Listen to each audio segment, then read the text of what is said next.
हम भजते हुए नमः शिवाय बोलते हुए ओम नमः शिवाय जपते हुए आप उस शंकर का इंतजार कर रहे हो जो तुम्हारी झोली भर कर जाए।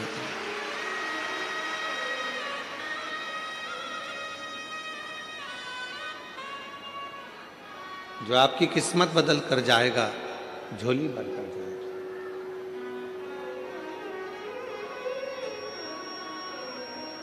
33 कोटि देवता में केवल एक देवता हैं, वो हैं देव अधिदेव महादेव, जो प्रभाव से नहीं, धन से नहीं, दौलत से नहीं, संपदा से नहीं, सत्ता से नहीं, वैभव से नहीं, केवल आपकी भक्ति से प्रसन्न होते।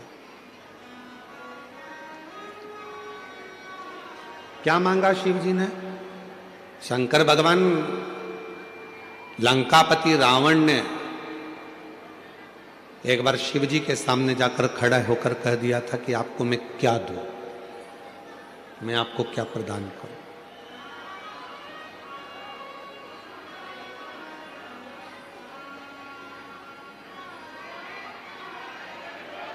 मैं आपको क्या दे सकता हूं?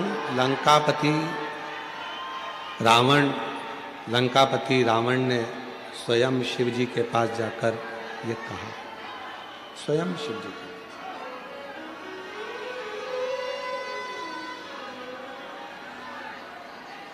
और लंकापति रावण ने भगवान शंकर जी के पास जाकर कहा कि मैं आपको क्या दे सकता हूं, मैं आपको क्या प्रदान कर सकता हूं। मेरी जीजियों, मेरे जीजाओं, मेरी बेटियों, बेटाओं, मेरे बुजुर्ग माँ बाप, याद रखना, ये लंकापति रावण की कथा नहीं,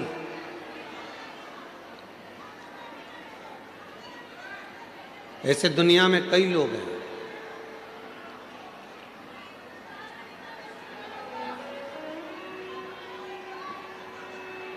मेरा कार्यकर्ताओं से निवेदन है कि आप लोग भी थोड़ा सा नीचे बैठ जाएं, जिससे भक्तों को तकलीफ ना हो। कार्यकर्ताओं से भी निवेदन है, जहां पर खड़े हैं वहीं की वहीं नीचे बैठ जाएं। और जो लोग जहां खड़े हैं उनसे भी निवेदन है कि आप लोग वहीं की वहीं बैठ जाएं जहां खड़े हुए हैं। कथा का समय कम है, आज विराम दिवस की कथा है, पूरी रात से लोग इंतजार कर रहे हैं। आप लोग लेट आए हैं और लेट आकर आगे बैठने का प्रयास ना करें, प्रेम से इस कथा का लाभ।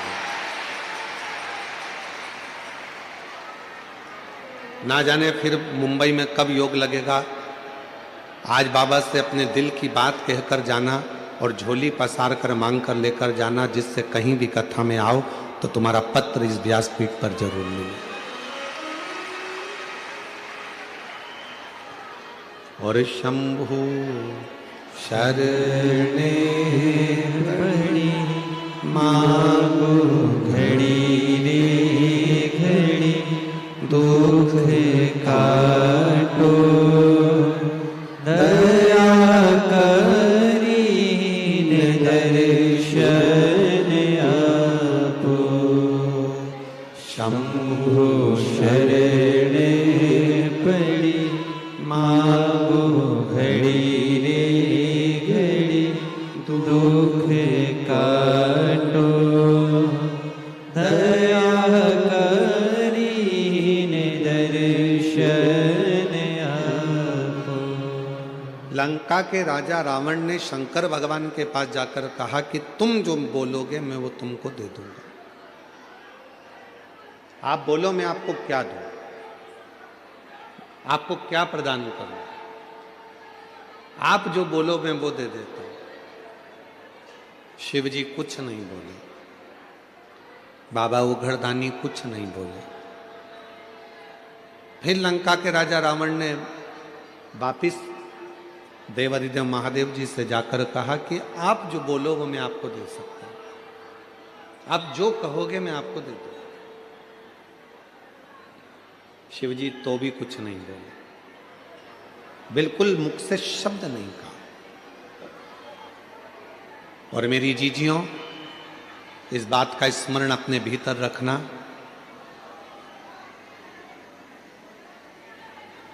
मेरा ओघड़दानी अगर कोई दुनिया का व्यक्ति तुम्हारे पास में आकर कहे कि शंकर भगवान को ये दे दो, शंकर भगवान को वो दे दो, समझ लेना कि व्यर्थ की बात है।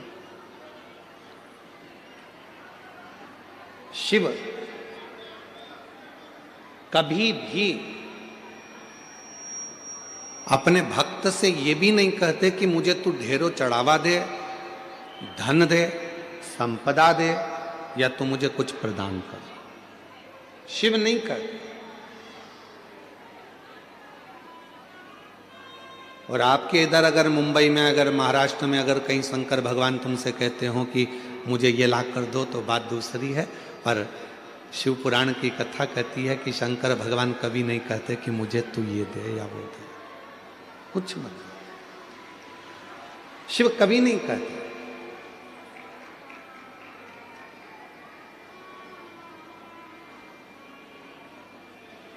कहां से लाऊं गंगा, कहां से लाऊं यमुना, कहां से लाऊं गंगा, कहां से लाऊं यमुना, कहां से लाऊं सरयू अपार पड़ी रे, कहां से लाऊं सरयू अपार पड़ी रे, भोले तेरी सेवा हमसे ना बनी रे, ओ भोले तेरी सेवा हमसे ना बनी रे। भगवान ना तो मेरे पास में कई लोग कहते हैं शिव जी की पूजन में गंगा का जल होना जरूरी है।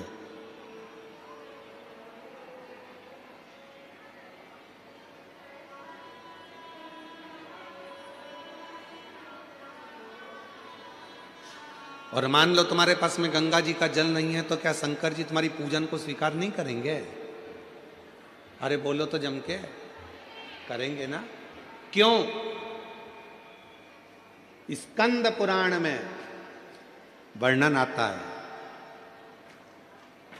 स्कंद पुराण में वर्णन आता है कि एक बहुत साधारण सी घर में रहने वाली एक दृष्टांत बड़ा सुंदर है। और एक घर में रहने वाली एक रेणुका मां नाम की एक स्त्री थी। थोड़ा ध्यान से सुनना इस स्कंद पुराण के इस चरित्र को। रेणुका,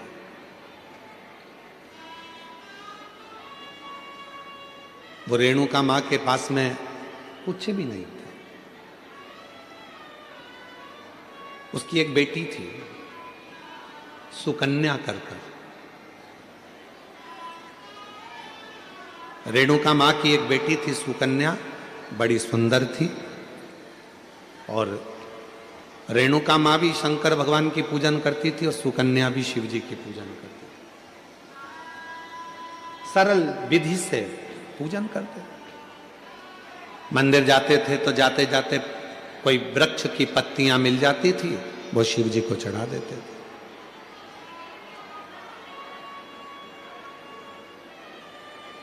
कोई फूल मिल जाता था, वो शिव जी को चढ़ा देते थे।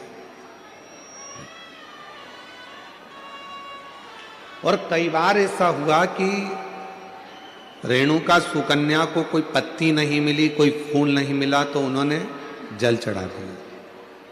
कई बार ऐसा भी हुआ कि सुकन्या और रेणुका को जल भी नहीं मिला, तो उन्होंने 3 बार ताली बजा दी।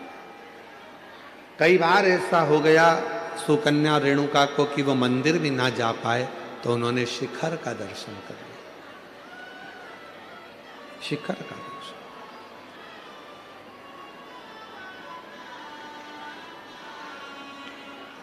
एक दिन रेणुका और सुकन्या दोनों बैठी हुई थी, और रेणुका सुकन्या बैठी हुई थी, और वहीं से एक संत का निकलना हुआ। बड़े विरक्त संत थे, शंकर जी के परम भक्त थे वो भी। स्कंद पुराण का ये बहुत सुंदर दृष्टांत है, अपनी जिंदगी में उतारिएगा। रेणुका सुकन्या बैठी है और वहीं से संत का निकलना हो रहा। विरक्त थे, शिव के परम उपासक थे। उनके मुख से नित्य प्रति ओम नमः शिवाय, ओम नमः शिवाय, ओम नमः शिवाय, ओम नमः शिवाय जपा करते।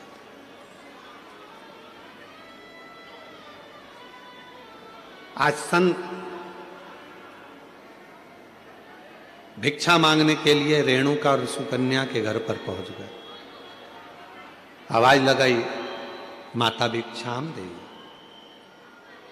माता भिक्षाम दे, भूख लगी है, थोड़ा अन्न का भाग दीजिए। रेणुका सुकन्या बाबा की आवाज सुनकर बाहर गई। दरवाजा खुला, आसन दिया, बिछाया, बिठाया, जल पिलाया, अंदर से भोजन ला कर दिया। पूजा की तैयारी कर रही थी शिव मंदिर जाने के लिए सुकन्या, और बाबा की दृष्टि पड़ गई उस पूजन की थाली पर। और जैसे ही संत की दृष्टि पूजन की थाली पर पड़ी तो संत ने बात बात में पूछ लिया, ये पूजन में सारा साहित्य रखा हुआ है पर गंगा का जल नहीं है, तो तुम्हारी पूजन शिव स्वीकार नहीं करेंगे। ये संत ने कह दिया रेणुका और सुकन्या से, आपकी पूजन में, आपकी पूजा की थाली में गंगा का जल नहीं है तो शिव इस पूजन को स्वीकार नहीं करेंगे। अब तो संत कहकर चले गए। सुकन्या की बुद्धि में वो बात बैठ गई और सुकन्या मां के चरणों में प्रणाम कर कर बोली कि मुझे गंगा का जल चाहिए, मुझे गंगा का जल चाहिए। बाबा कहकर गए हैं, संत कहकर गए हैं कि जब तक गंगा का जल पूजन की थाली में नहीं होगा तब तक शिव प्रसन्न नहीं होंगे, शिव इस पूजन को स्वीकार नहीं करेंगे।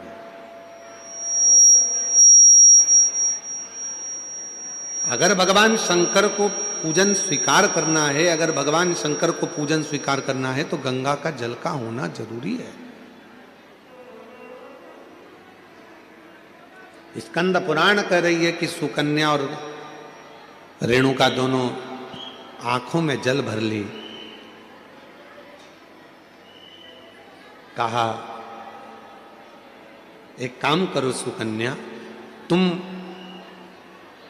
गंगोत्री चली जाओ और गंगा जी के उद्गम से गंगा जी का जल लेकर आ जाओ। जाओ।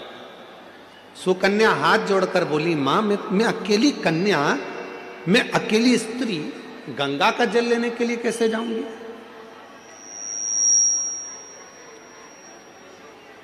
शिव की पूजन सुकन्या ने भी बंद कर दी, रेणुका ने भी बंद कर दी। दोनों शंकर के मंदिर नहीं जा रही हैं क्योंकि संत कहकर गए हैं कि गंगा का जल होना जरूरी है। अब गंगा का जल ही नहीं है तो शंकर मंदिर जाके करूंगी क्या? अब गंगा का जल ही नहीं है तो शिव जी के शिवालय में जाकर करूंगी क्या? ना सुकन्या मंदिर जा रही है, ना रेणुका मंदिर जा रही है। तभी मेरे ओघड़ दानी ने ध्यान दिया और आज भगवान शंकर का चेहरा कुछ उतरा हुआ था तो नंदी ने पूछ लिया, प्रभु क्या बात है, आज आपका मुख उतरा हुआ है, आज आपका चेहरा उतरा हुआ है, प्रभु क्या बात है? भगवान देवादिदेव महादेव ने कहा, नंदी, एक रेणुका और एक सुकन्या एक गांव में निवास करती हैं, उनके पास में जो होता है वो मेरा श्रृंगार करती हैं, पूजन करती हैं। एक संत भिक्षा मांगने के लिए आए थे और वो उनको ज्ञान देकर चले गए, उनको बताकर चले गए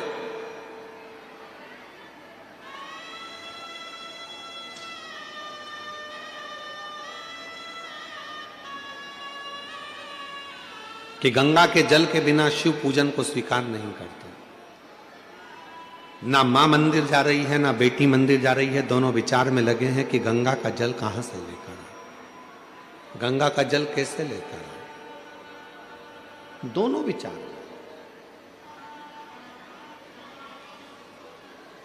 और उन दोनों के जल के बिना मैं फीका हूं। तभी भगवान शिव के पास से नंदी दौड़ कर गए, आप चिंता मत करो, आपका चेहरा उतरा हुआ देखकर, मुख उतरा हुआ देखकर मुझे अच्छा नहीं लग रहा। दौड़ कर गए नंदी और नंदी ने जाकर एक साधु का रूप रखकर पहले तो संत को समझाया कि गंगा का जल की मूलता नहीं, मूलता है शिव भक्ति की। जाओ जाकर सूचित करो। संत मानते नहीं थे तो नंदी ने अपना असली विग्रह धारण करा, बड़े बड़े सींग, बड़ा विराट सा स्वरूप नंदी का, बड़ा विराट सा स्वरूप।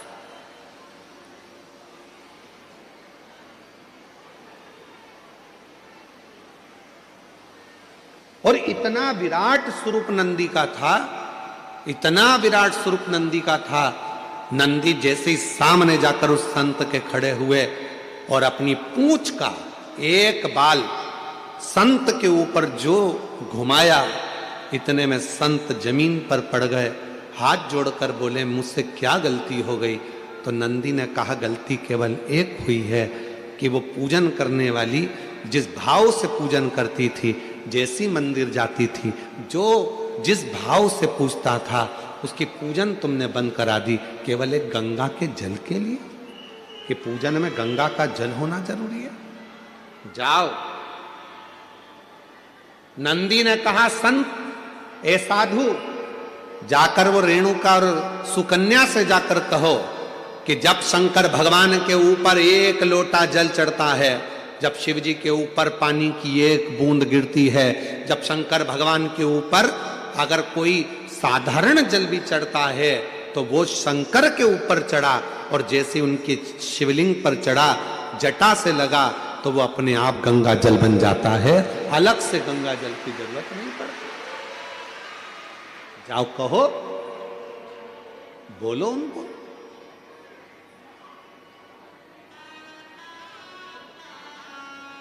कहां से लाऊं गंगा, कहां से लाऊं यमुना, कहां से लाऊं गंगा, कहां से लाऊं यमुना, कहां से लाऊं सरयू आपार पड़ी रे,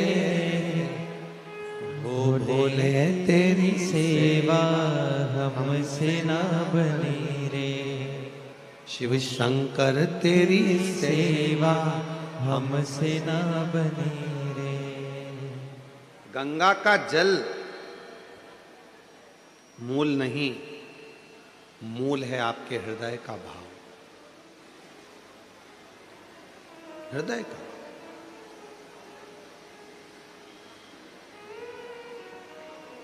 इस कथा में कई लोग गाड़ी भर भर कर पानी की बोतल लाकर बांटे, कई लोग श्रीखंड की हजारों हजार डब्बे लाकर बांटे, कोई खिचड़ी लाकर बांटा, कोई भोजन के पैकेट बनवा बनवा के हजार हजार 5-5 हजार लाकर लोगों को बांटे।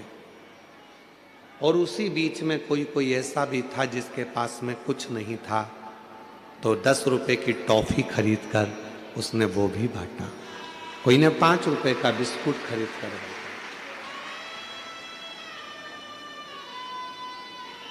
तो क्या उसका बांटना स्वीकार नहीं होगा? क्या उसका बांटना स्वीकार नहीं है?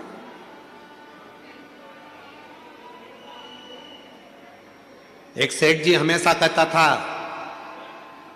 भगवान मुझे देगा तो मैं भंडारे करूंगा, भगवान मुझे धन देगा तो मैं भंडारे करूंगा, खूब भोजन कराऊंगा, खूब भंडारे करूंगा, खूब भंडारे करूंगा, खूब भोजन कराऊंगा।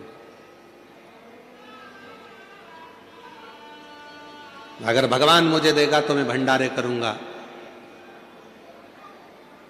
पर एक शुभ भक्त आया, उस भक्त ने आकर कहा, सेठ जी तुम कहते हो कि भगवान मुझे देगा तो मैं भंडारे करूंगा, तुम्हारे पास में कुछ हो तो अभी भंडारा कर दो। धन ही नहीं है, पैसा ही नहीं है, तो मैं भंडारा कैसे करूं? शिव भक्त ने कहा, भंडारा वो नहीं कि 10,000 लोगों को भोजन कराऊंगा तो भंडारा होगा, 50,000 लोगों को भोजन कराऊंगा तो भंडारा होगा। भंडारा उसको भी कहा जाता है कि किसी प्यासे एक व्यक्ति को भी अगर पानी पिला दिया, किसी एक भूखे को भोजन करा दिया, तो वो भी भंडारा। वो भी भंडारा। मेरी जीजियों, मेरे जीजाओं, मेरी बेटियों, बेटाओं, मेरे बुजुर्ग माँ बाप, याद रखना, अगर भगवान ने तुम्हारे पास में धन नहीं है, तुम्हारे पास में संपदा नहीं है, पहले का गांव में रहने वाला एक एक व्यक्ति, उसके घर में भले झोपड़ा था, फटे हुए कपड़े थे, कुछ भी नहीं था उसके पास, फिर भी वो रोज भंडारा करता था। तुम्हारे गांव में भी तुम जाकर देखना, अपने अपने गांव में पहुंचकर देखना कि पहले का गरीब व्यक्ति, उसका कपड़ा फटा हुआ है, खेत में काम कर रहा है, मेहनत कर रहा है, कुछ भी नहीं है, उसके पास खाने का भी नहीं है, तो भी वो भंडारा करता था। कैसा भंडारा करता था?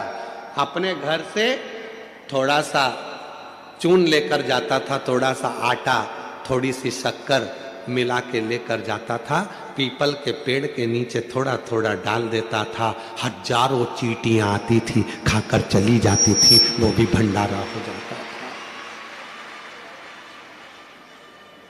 हजारों चींटियां एक साथ एकत्रित होकर, हजारों चींटी।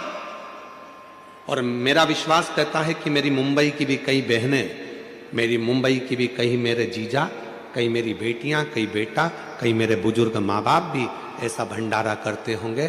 कभी कभी घर में मिठाई अगर ज़्यादा हो जाती होगी, थोड़ी सी लेकर पेड़ के नीचे चले जाते होंगे, वहाँ डाल देते होंगे, जिससे छोटी छोटी चींटियाँ आकर, चींटे आकर, जीव आकर इसको खा ले। वो भी तो भंडारा है, भंडारा उसको भी तो कहते हैं।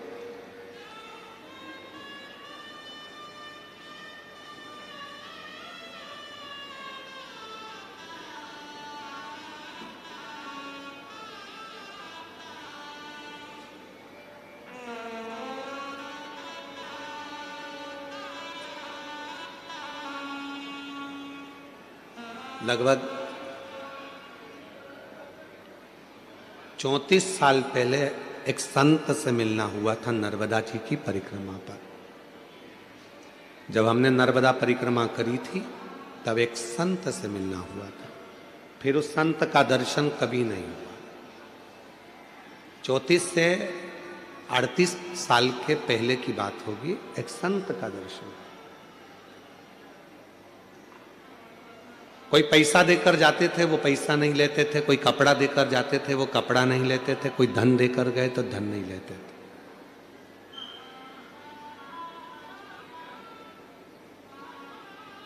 हर 4 महीने में वो भंडारा करते थे,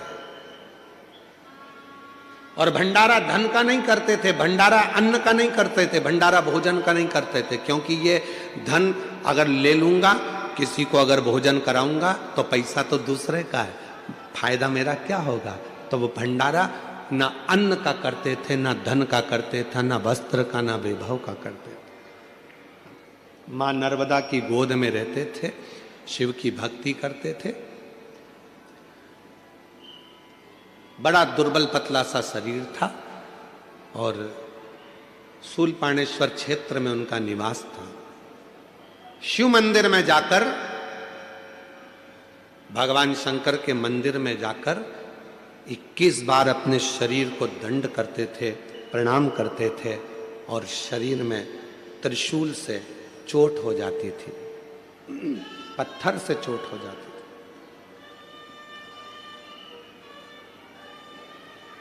पड़ जाते थे, अपनी चटाई पर, कुशा के आसन पर सो जाते थे। 4 दिन तक शरीर का भंडारा चलता था, उसमें जीव उत्पन्न हो जाते थे, इल्लियां पड़ जाती थी, कीड़े पड़ जाते थे। वो इल्ली और कीड़े उसके शरीर को खाते थे, और 4 दिन का भंडारा पूर्ण करने के बाद वो संत नर्मदा जी की डुबकी लगाता था, और उसका शरीर पूरा की पूरा वापिस वैसा की वैसा ही हो जाता। ऐसे संत के दर्शन भी। जब माई नर्मदा की परिक्रमा हमने करी, उस समय पर ऐसे संत के, आज के समय में वो संत मिलना मुश्किल है, वो साधु मिलना मुश्किल है। मेरा निवेदन है मेरी जीजियों, जरूरी नहीं कि आपके पास में करोड़ों रुपए इकट्ठे होंगे तब आप भंडारा करोगे। चुटकी भर थोड़ा सा अन्न लेकर पेड़ के नीचे डाल दोगे तो चींटियां खा लेंगी, वो भी भंडारा है। किसी गौशाला में जाकर यदि थोड़ी सी सेवा कर लोगे, वो भी भंडारा है। पक्षी को थोड़ा सा दाना दे दोगे, वो भी भंडारा। तालाब में पड़ी हुई बहुत सारी मछलियां हैं, घर से थोड़ा सा अन्न भाग ले जाकर उन मछलियों को दे दोगे, वो भी भंडारा है। भंडारा तो वो भी भंडारा। मानो तो मैं गंगा मां हूं और ना मानो तो बहता पानी। जिसने शिव महापुराण की कथा को समझ लिया, उसकी जिंदगी सार्थक हो गई। गंगा मां को ढूंढने मत जाओ।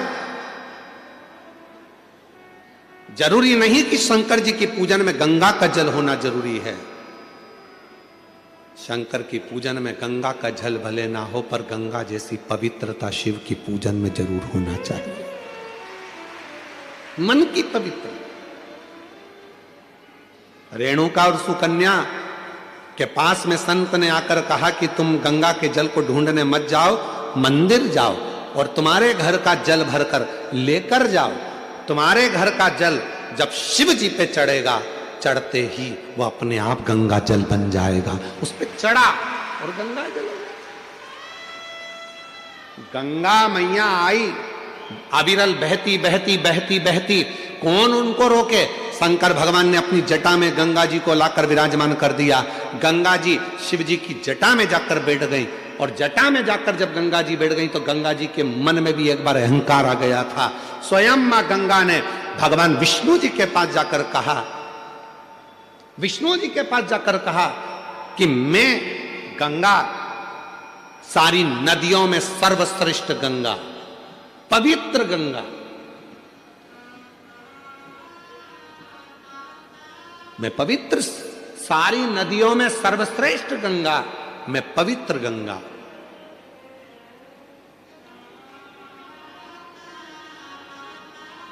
और मेरे जल के बिना लोगों को मुक्ति नहीं मिल सकती। ये गंगा जी कर रहे। भगवान नारायण ने तुरंत कहा कि गंगा तुम्हारी महत्वता तब तक है जब तक तुम शंकर की जटा में हो। तुम्हारा सम्मान शिव की जटा से है, तुम्हारा आदर शंकर की जटा से है, और तुम कह रही हो कि मेरी महत्वता ज्यादा है।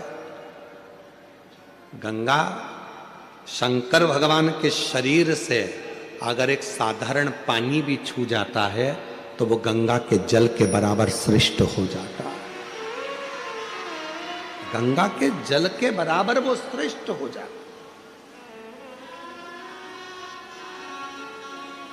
तब भगवान विष्णु ने कहा, देखो गंगा, अब तुम्हें मैं एक लीला का दर्शन कराता हूं।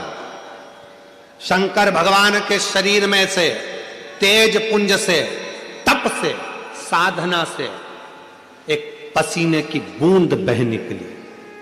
गंगा, बताओ, किसी शरीर में से पसीना निकलता है तो वो अच्छा होता है कि बुरा होता है? बोलो मुंबई वालों, पसीना शरीर का अच्छा होता है कि बुरा होता है? बुरा होता है ना। ये पसीने की गंध आ रही है, पसीना है। अगर ज्यादा शरीर में पसीना आए तो कौन तुम्हारे पास में बैठे? शरीर के पसीना बदबू मारे तो कौन तुम्हारे बाजू में बैठे? गंगा तुम बताओ, शरीर का पसीना कैसा होता है? गंगा जी कहने लगी, पसीना तो अच्छा नहीं होता, शरीर का पसीना तो गंध मारता है, बदबू देता है, ये तो ठीक नहीं है। तो गंगा, अब देखो शरीर के पसीने का फल क्या है। शंकर भगवान ने तप करा, तप करते से ही शिव जी के शरीर से पसीना बह निकला। वो पसीना जो बह निकला, शंकर के शरीर से बह निकला, तो वो पसीना सामने आकर खड़ा हो गया। उस पसीने ने एक स्त्री का रूप ले लिया, जिसका नाम सरिता हो गया। सरिता ने हाथ जोड़ लिया, मैं कहाँ जाऊं, क्या करूं? शंकर भगवान कहते हैं, तू चिंता मत कर, मेरे शरीर से निकली है ना, तुझे चिंता करने की जरूरत नहीं है। ब्रह्मा जी के कमंडल में जाकर बैठ जा, जब मैं तुझे बुलाऊंगा तब पृथ्वी पर कल्याण करने के लिए आ जाना। ब्रह्मा जी के कमंडल में जाकर वो सरिता बैठ गई, नारवद्य के अंदर जाकर बैठ गई। और जब भगवान गंगा मैया का जब अहंकार और ज्यादा हो गया, तब शिव ने उस कमंडल में से सरिता को निकाल कर बाहर बुलाया। शंकर जी ने कह दिया, आज से पृथ्वी पर तू भी लहर करती हुई धारों में, नदी की धार में बहेगी और तेरा नाम नर्मदा होगा। तू मां नर्मदा के नाम से। भगवान विष्णु ने कहा, गंगा जी सुनो, तुम कह रही थी कि मेरी श्रेष्ठता है, शिव का पसीना भी जल बन जाता है और वो गंगा के जल से भी श्रेष्ठ हो जाता है, ये शिव पुराण कहती है। सुनो गंगा, अभी आगे और देखिए, शंकर भगवान कहते हैं, संतो गंगा का स्नान यमुना का पान, गंगा का स्नान यमुना का पान और नर्मदा का केवल दर्शन व्यक्ति को मोक्ष दे देगा। मां नर्मदा का केवल दर्शन व्यक्ति को मोक्ष दे देता है। महाराज, गंगा का अहंकार टूट गया। मैं सोचती थी कि मेरे जल से मुक्ति है, पर लोग मुझ में नहाएंगे तो मुक्त होंगे, यमुना का जल का पान करेंगे तो मुक्त होंगे, पर नर्मदा मां शिव के शरीर का पसीना एक ऐसा भी है कि शंकर के शरीर से निकली हुई वो नर्मदा, जिसका केवल स्नान भी ना करा जाए, पान भी ना करा जाए, केवल दर्शन ही कर लिया मां नर्मदा का, तो मुक्ति हो गई। अभी तो रुको गंगा, तुम्हारा अहंकार पूरा टूटना चाहिए। गंगा, तुम्हारे कंकर शंकर नहीं मान्य होंगे। किसी नदी का कंकर शंकर मान्य नहीं होता, पर केवल एक नर्मदा नदी ऐसी है जिसका कंकर भी शंकर हो जाता है, जिसका कंकर भी शंकर हो जाता है, वो नर्मदा। नर्मदा जी की आंख से जल बहने लगा, आंख से अश्रु बहने लगा, आंख से अश्रु, नयन से जल।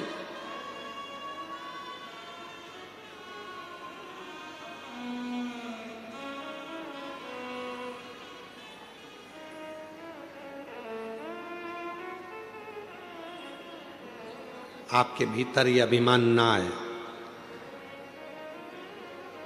बहुत सारे लोग हैं ऐसे दुनिया में, बहुत सारे लोग जो अपनी अपनी रोटी सेकने के लिए भगवान को भी विभाजित करने में लगे हैं। कह देते हैं पूजन में गंगा जी का जल होना जरूरी है, कह देते हैं पूजन में अगर ये चीज नहीं होगी तो भगवान पूजा को स्वीकार नहीं करेंगे, पूजा स्वीकार नहीं करेंगे। ऐसे कई लोग बैठे हैं जो दिन रात अपनी रोटी सेकने में, अपनी रोटी सेकने में लगे हुए हैं। पूजन में ये होगा तो भगवान स्वीकार करेंगे, पूजन में नहीं होगा भगवान स्वीकार नहीं करेंगे, पूजन में ऐसा होगा तो स्वीकार करेंगे, ऐसा नहीं होगा तो स्वीकार नहीं करेंगे। शिव महापुराण की कथा कहती है, मेरी जीजियों निवेदन है आप सबसे, कुछ है पूजन में आपके पास तो ठीक, नहीं है अपने घर से एक लोटा जल भर कर लेकर जाओ, जब शिव को चढ़ाओगे वो गंगा जल अपने आप होता चले जाएगा, अपने आप सिद्ध हो जाएगा, अपने आप से। फिर किसी ने कहा शिव जी पे चढ़े हुए जल की इतनी महत्वता क्यों है, शंकर जी पे चढ़ा हुआ जल इतना खास कैसे हो जाता है, शंकर के शिवलिंग पर चढ़ा हुआ जल इतना मूल कैसे हो जाता है। केवल एक 33 कोटि देवता में केवल एक देवता ऐसे हैं जो पूरे वनस्पति को, पूरी पृथ्वी को, पूरे जल तत्व को, अग्नि तत्व को, वायु तत्व को अपने अंदर संजो कर रखते हैं। आप उठाकर क्यों, एक लोटा जल चढ़ाने से राहु ठीक हो जाता है, एक लोटा जल चढ़ाने से केतु ठीक हो जाता है, शनि ठीक हो जाता है, बुध ठीक हो जाता है, मंगल ठीक हो जाता है, बृहस्पति ठीक हो जाता है, 9 ग्रह देवता सब शंकर के जल से ठीक हो जाते हैं। क्या है ऐसा कि शंकर का जल चढ़ते से वो औषधि बन जाता है, शिव जी पे जल चढ़ा उसको पियो वो औषधि का काम करता है। आखिर उस जल में ऐसा क्या हो जाता है। तो शंकर भगवान का पूरा विग्रह देखिए। शिव के मस्तक पर जटा में कौन बैठी है? जम के बोलो, गंगा मां। और उसी जटा पर बाजू में साइड में कौन बैठे हैं? चंद्रदेव। साइड में कौन बैठे हैं? चंद्रदेव। कभी आप में से कोई ऐसा व्यक्ति है जिसने शंकर जी की जटा पर चंद्रमा को गलते हुए देखा हो? किसी ने चंद्रमा को बड़ा होता हुआ देखा हो? चंद्रमा समाप्त होते हुए देखा हो? केवल एक मेरे देव अधिदेव महादेव शंकर ऐसे हैं जिनके मस्तक पर जो चंद्रमा शंकर ने द्विज का रख लिया, वो चंद्रमा ना कभी घटता ना कभी कुछ होता, वो कभी समाप्त नहीं होता। क्यों? क्योंकि चंद्रमा को शिव जी ने कहा था जो मेरे पास में आ जाता है उसको घटने नहीं देता, उसको बढ़ने देता हूं मैं, बढ़ने देता। वो घटता नहीं है। शंकर भगवान को जल चढ़ाने वाला घटता नहीं है, वो बढ़ता है। शिव के मस्तक पर गंगा है, शिव के मस्तक पर चंद्रमा है। और याद करो राहु केतु की कथा श्रीमद् भागवत कथा में, आपके मुंबई नगर में बहुत श्रीमद् भागवत कथा होती है, आपने कई बार सुनी होगी। भागवत जी में वर्णन आता है जब शीश कटा केतु का, राहु प्रकट हुआ, जब मालूम पड़ा सबकी सब समाप्ति का बिंदु आने लगा, राहु केतु को मारने का समय आने लगा, तब क्या करें? राहु और केतु दौड़ कर गए शिव जी के पास, हमारे को कृपा करो, अपने पास में जैसे चंद्रमा को रखा वैसे हमको रख लो। भगवान ने उस राहु केतु को भी जहां चंद्रमा को विराजमान करा, उसी के नीचे शंकर भगवान ने राहु केतु को भी विराजमान कर दिया। फिर आए सूर्य, फिर आए बुध, मंगल, बृहस्पति, सारे शनि, सब ग्रह आकर खड़े हो गए। बाबा कृपा करो, वो लंकापति रावण अपने पांव के नीचे हम ग्रहों को रखना चाहता है, हम ग्रह पांव के नीचे नहीं रहना चाहते, कृपा करो। शंकर भगवान ने कहा सारे ग्रह मेरी जटा के अंदर आकर विराजमान हो जाओ। सारे के सारे ग्रह भगवान शंकर की जटा के एक एक बाल के अंदर आकर बैठ गए। रावण आया सारे ग्रहों को अपने काबू में करने के लिए, लंकापति रावण आया सारे ग्रहों को बंदी बनाने के लिए, अपने पांव के नीचे रखने के लिए। तब एक भी ग्रह रावण के सामने नहीं मिला। रावण शिव जी के पास पहुंच गया, देखा शंकर की जटा में सारे ग्रह छुपकर बैठे। लंकापति रावण ने कहा भोलेनाथ जी से ये ग्रह मुझे दे दो, जिसे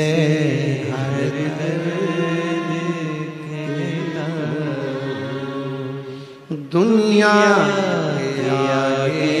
प्रभु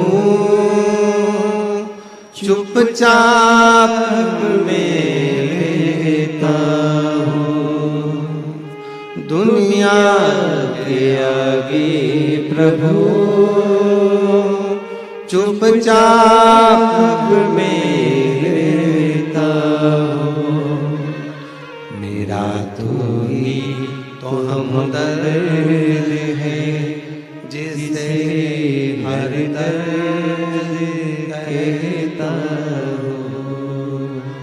मेरा तो ही तो हमदर्द है जिसे हर दर्द कहता हूँ। इधर भी बोल दिए, उधर भी बोल दिए, उधर भी बोल दिए, सब जगह भटक लिए, समझ ही नहीं पाए शिव पुराण को आज तक कि शिव कथा क्या कर रही है। और जो समझ गया उसको बाबा ने साथ लिया। एक पत्र अच्छा है, देख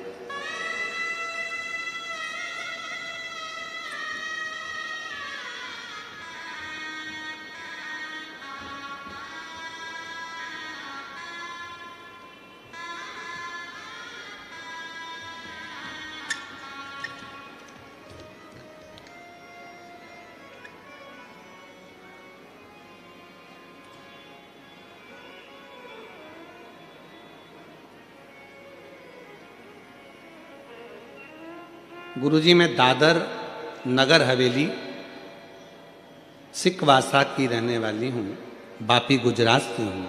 मेरा नाम हस्मिता दक्षेश पटेल है। कहीं बैठे हों तो हाथ हिला सकती हैं, और कहीं बैठे हों तो एक बेलपत्र लेने के लिए आ सकती हैं। हाथ हिला दो एक बार, हाँ दिख गए हो, ठीक है, आ जाइए। गुरुजी, पहले आपको मानते नहीं थे, बेटे की जॉब के लिए बहुत अप्लाई किया, सरकारी नौकरी नहीं लग रही थी। तब मोबाइल पर आपको एक बार छोटी सी क्लिप देखी थी जिसमें आपने कहा था कि पंडाल में बैठकर जो मांगा जाता है वो मिलता है। हम लोग पंढरपुर की कथा चल रही थी और पंढरपुर की कथा चलते चलते हम बाबा की कथा में पहुँचे, बाबा की चरणों में नमन करा, वहाँ कथा सुनी 2 दिन, बाबा को प्रणाम कर कर आ गए और बाबा की ऐसी कृपा हुई गुरुदेव कि मेरे बेटे की सरकारी नौकरी लग गई। मैं बाबा को यहाँ प्रणाम करने के लिए आया, नमन करने के लिए आया। एक पत्र और अच्छा है। मेरा नाम सोनी पाल, पति का नाम संजय पाल, स्थल मुंबई कांदीवली की रहने वाली हूँ। पशुपति व्रत और 1 लोटा जल का वर्णन करूंगी। कहीं बैठी हो तो हाथ हिला सकती हैं। मेरा नाम सोनी पाल, पति का नाम संजय पाल, मुंबई कांदीवली के रहने वाले हैं। अगर कहीं बैठे हो, आप ही हैं। बच्चा आया है साथ में, आया है, ले आओ ले आओ। गुरुजी, शादी के कई साल निकल गए थे, इलाज करवाया पर संतान का सुख नहीं आया। 10 साल हो गए, संतान का सुख नहीं मिला। जब 10 साल हो गए संतान का सुख नहीं मिला, गुरुदेव बहुत डॉक्टरों की दवाई सब कुछ खाई पर कुछ नहीं लगा। 7 साल तक दवा किए, संतान का सुख नहीं हुआ। फिर मैं निराश हो गई, लेकिन मैं आपको नहीं जानती थी, ना तो आपकी कथा सुनती थी।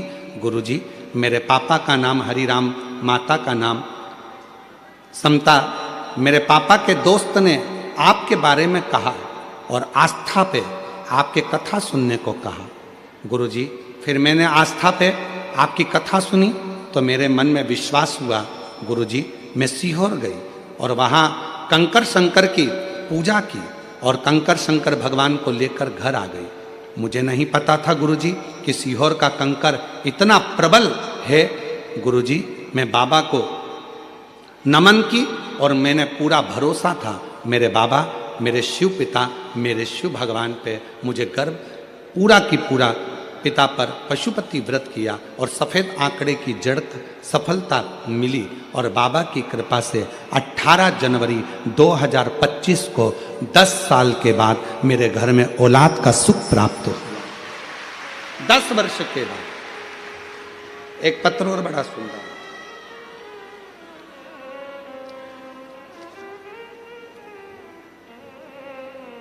मैं स्वदीपिका नीलेश नाइक, निवासी नाला सोपारा, पश्चिम मुंबई से हूँ।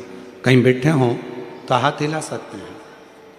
मैं स्वदीपिका नीलेश नाइक, निवासी नाला सोपारा, पश्चिम मुंबई।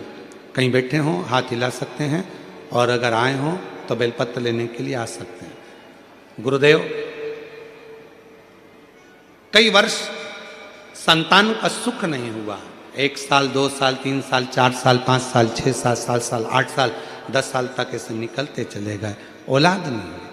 तब मेरी सासू माँ अमरावती में रहती हैं, उन्होंने मुझे शिव महापुराण के बारे में बताया और हमने कथा सुनना प्रारंभ करा और बाबा की ऐसी कृपा हुई गुरुदेव, पंडाल में बैठकर वहाँ की मिट्टी को पेट से लगाना, बाबा को विनय करना और बाबा की कृपा से 8 नवंबर 2024 को शिव जी की कृपा से हमारे घर में 10 साल के बाद संतान का सुख प्राप्त हुआ। मैं बाबा को यहाँ प्रणाम करने के लिए आई हूँ। शिव तत्व किसको कहते हैं? मेरा तू ही तो हमदर्द है, जिसे हर दर्द कहता हो, दुनिया के आगे प्रभु चुपचाप में रहता हो, दुनिया के आगे प्रभु